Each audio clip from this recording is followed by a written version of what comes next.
We've often heard the expression, three's a charm. Many of us are familiar with musical groups from the 1960s that have 3 words to their name, such as Blood, Sweat, and Tears, Peter, Paul, and Mary, Earth, Wind, and Fire.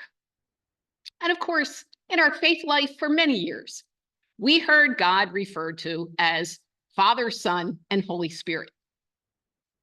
Saint Hildegard of Bingen, however, a German 12th century Benedictine abbess, preferred describing this love trio as fire, burning, and flashing forth.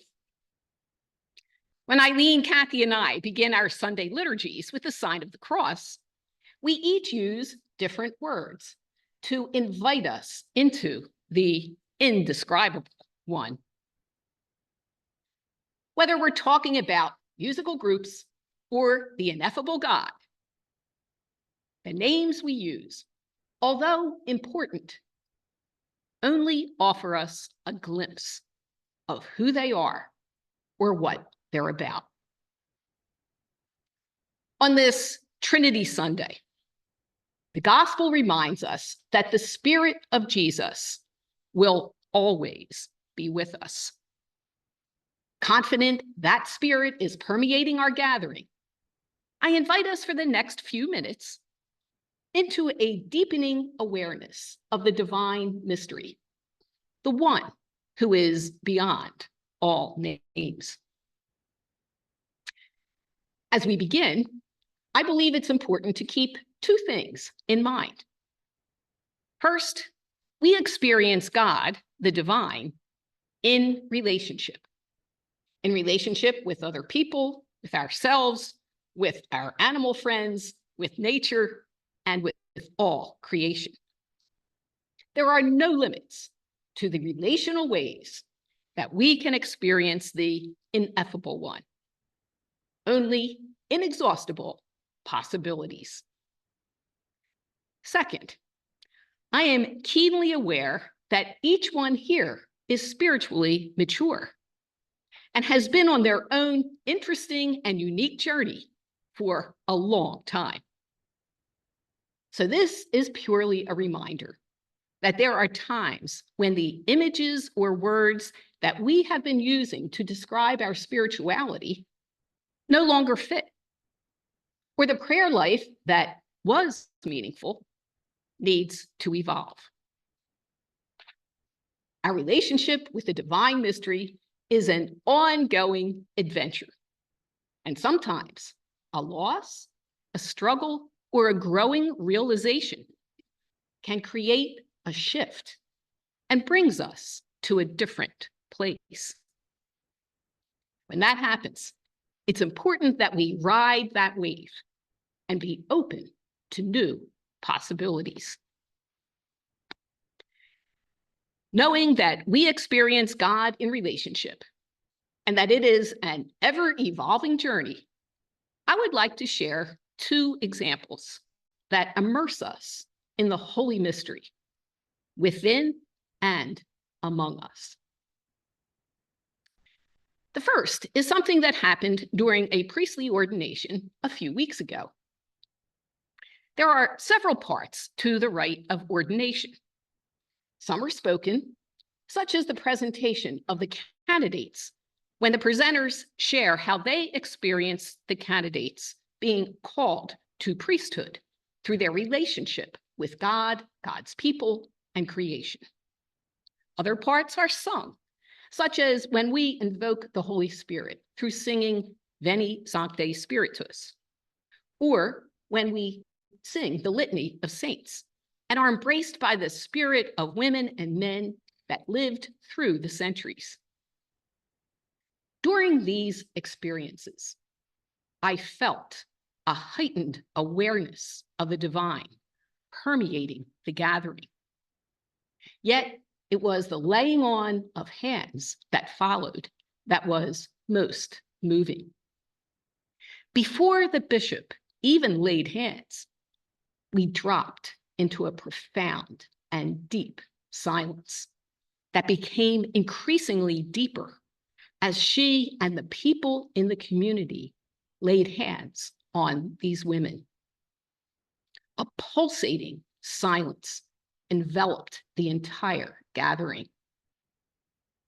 Diane Westrick attended the ordination, and when I asked her if she had a favorite part, without hesitation, she said, the laying on of hands. That the moment was so powerful, she actually felt the vibrations of the Spirit. The Holy One is truly within and among us in every moment. But that profound experience of relationship in community was palpably breathtaking.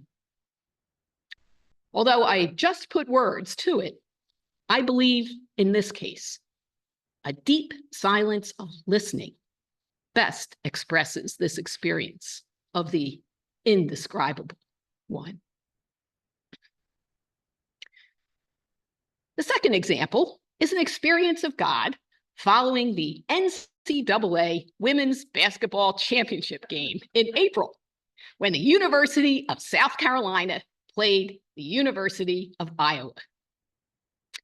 South Carolina's coach is Dawn Staley, who hails from North Philadelphia and is proud of her Philly connection. She's one of my favorite people in sports, not only because she's an excellent coach who requires accountability and hard work from her team, but also because she deeply cares about her players and colleagues. This past season was especially challenging, as she lost all 5 starters from the previous year to the women's professional team, actually the league, and therefore had a very young team. Communication with these young players was difficult at first, but Dawn said she flexed her style to better communicate with them. The season blossomed into a perfect 38-win, 0-loss record. When the final buzzer of the championship game sounded, the scene totally reflected the ecstasy of victory and the agony of defeat. Dawn Staley, who does not usually wear her emotions on her sleeve, opened up and tears gushed forth for several minutes.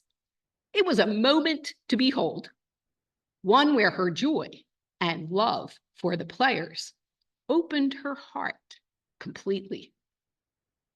An article in the Philadelphia Inquirer described this moment by saying Staley leads with her heart. After eventually composing herself, she spoke glowingly of her team and how much her own faith and belief in God was in the midst of that season. She also spoke highly of the entire Iowa team, as well as their star player, Caitlin Clark, who broke the all-time NCAA scoring record for both men and women. Dawn Staley thanked Clark for the way she brought women's sports to the next level through both her skills and her personal demeanor. The divine was pulsing. Through the joyous celebration, through the genuine appreciation of a formidable competitor, through empathy offered to the team that just suffered an agonizing loss, through the humility of a Hall of Fame coach who acknowledged her God publicly, and through the feeling heart of a respected leader. This was truly a relational experience of the Holy One for the millions gathered to watch the game. We and the Holy One are in relationship, whether through a deep silence of listening, an event that encompasses a range of emotions and life perspectives, or a simple exchange of conversation or play. This relationship is, using Hildegard's words, fire that is burning and flashing forth. This week, I invite each of us to reflect on how we are in relationship with our God, who is beyond all names. Listen to how the divine pulses around us and within us. What ordinary experiences open us to new possibilities of relating to our God? Let us, as Edwina Gateley said today, be ever pregnant with the possibility of God.